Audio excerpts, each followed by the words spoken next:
Mwenge wa Uhuru kitaifa 2026. Lengo la kuanzisha klabu hii ni kuwajengea uwezo watoto kimaadili na ili kuimarisha na kujenga kizazi kinachochukia rushwa. Klabu ya wapinga rushwa katika shule ya sekondari Sawa ilianzishwa tarehe 10 mwezi wa 4 2026 ikiwa na wanachama 50. Kwa sasa wako wanachama wapatao 100, wavulana 20 na wasichana 80. Ndugu kiongozi wa mbio za Mwenge wa Uhuru kitaifa 2026, tunashukuru uongozi wa wilaya Nyamagana kwa kuleta Mwenge wa Uhuru shuleni kwetu.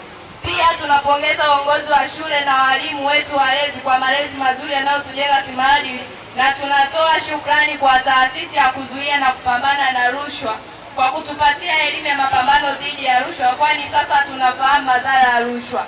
Hivyo tunaahidi kushiriki kikamilifu katika mapambano haya. Baada ya kutoa taarifa hii, kwa heshima na taazima, tunaomba uweze kuzindua klabu ya wapinga rushwa hapa shuleni kwetu.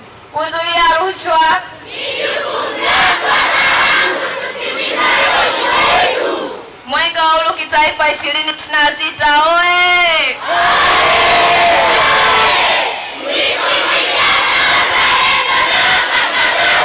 Nashukuru sana TAKUKURU kwa kazi kubwa ambayo mmefanya hapa. Tayari mmepata mabalozi wazuri ambao wanakwenda kuelimisha jamii yetu. Mabalozi hawa wako tayari, ndio maana unaona wanaimba huku wakitabasamu kwamba wako tayari kwenda kuitetea nchi yetu, kuhakikisha rushwa inatokomea kabisa. Mheshimiwa Mkuu wa Wilaya, nikushukuru wewe kiongozi ambaye ni unawaongoza hao wote katika wilaya yetu ya Nyamagana na viongozi wengine wote ambao wanashirikiana nao kuendeleza mapambano dhidi ya rushwa.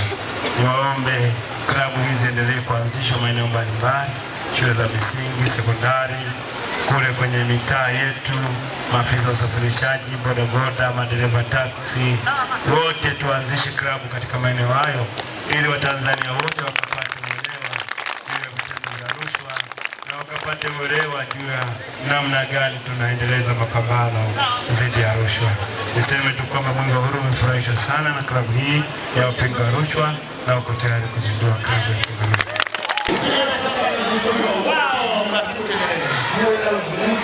Klabu ya wapinga rushwa